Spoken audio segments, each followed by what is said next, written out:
అధ్యక్షులు దేవకుమార్ రెడ్డి గారికి, రాష్ట్ర కాంగ్రెస్ నాయకులు మస్తాన్ వలి గారికి మరియు కాంగ్రెస్ నాయకులు, కాంగ్రెస్ సభ్యులు, మీడియా మిత్రులు మీ అందరికి కూడాను నా హృదయపూర్వక నమస్కారాలు. కాంగ్రెస్ పార్టీ ఒక నిర్ణయాన్ని తీసుకున్నారు.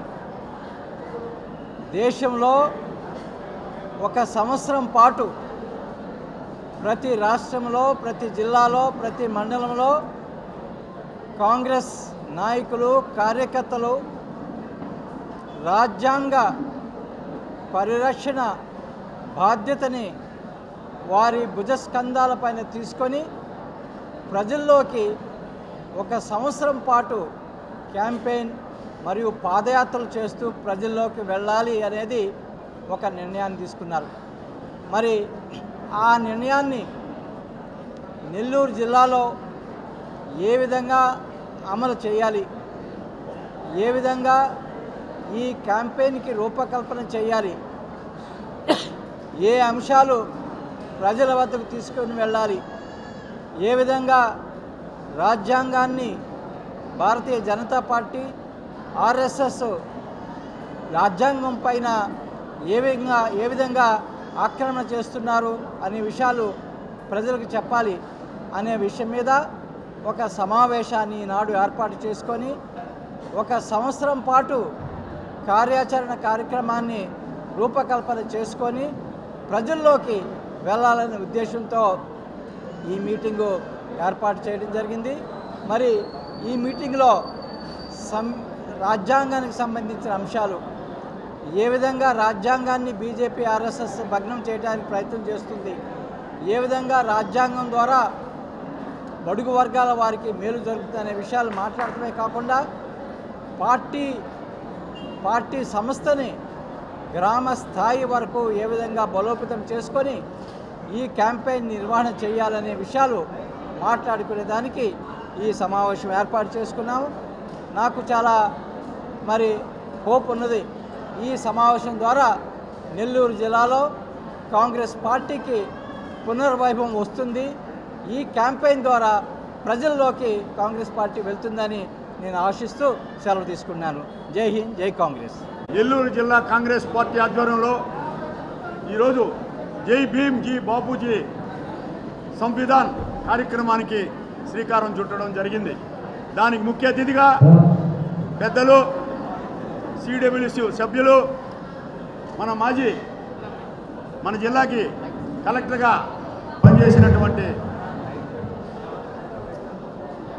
అధికారి కొప్పుల రాజు గారు ఈరోజు ఈ కార్యక్రమానికి ముఖ్య అతిథిగా విచ్చేశారు. ఆ కార్యక్రమాన్ని ఈ యొక్క రాజ్యాంగాన్ని పరిరక్షించాలనే ఒక నినాదంతో అఖిల భారత కాంగ్రెస్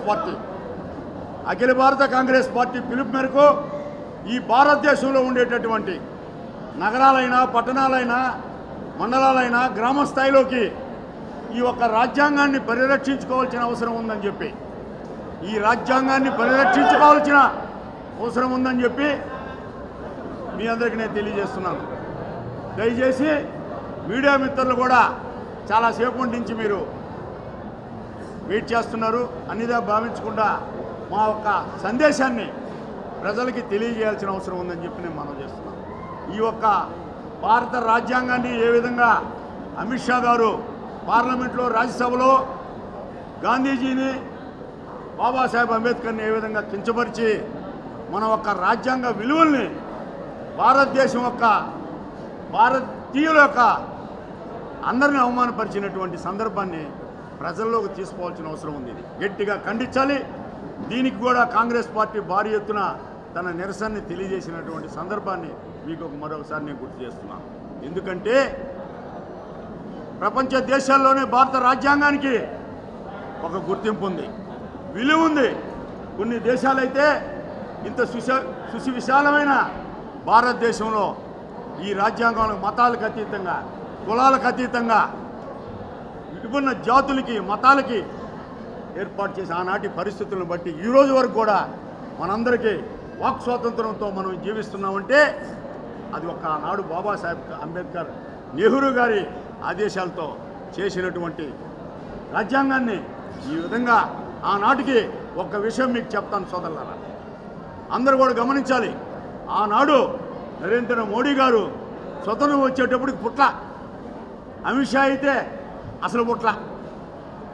ఇటువంటి భారతదేశం కోసం స్వతంత్రంలో పోరాటం చేసి ప్రాణాలు కోల్పోయినటువంటి కాంగ్రెస్ వాదులు ఈరోజు అడిగే హక్కు కానీ మాట్లాడే ధైర్యం కానీ గుండెల మీద వేసుకొని చెప్పే ఒక రైట్ కానీ అది కాంగ్రెస్ పార్టీ కార్యకర్తకి నాయకుడికే ఉందని చెప్పి నేను మనం చేస్తున్నాను.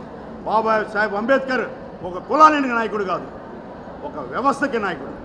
ఈ భారతదేశంలో ఆయన చేసినటువంటి సంస్కరణలు, ఆయన పొందుపరిచినటువంటి అంశాలన్నింటినీ కూడా మనం గమనిస్తే ఈరోజు కూడా పేదవాడికి, అట్టడుగుడు ప్రజానీకానికి, బీసీలకి, మహిళలకి అందరికీ సమాన హక్కులు కల్పించినటువంటి నాయకుడు, మహానుభావుడు అనాలి ఆయన్ని, నాయకుడు కాదు మహానుభావుడు.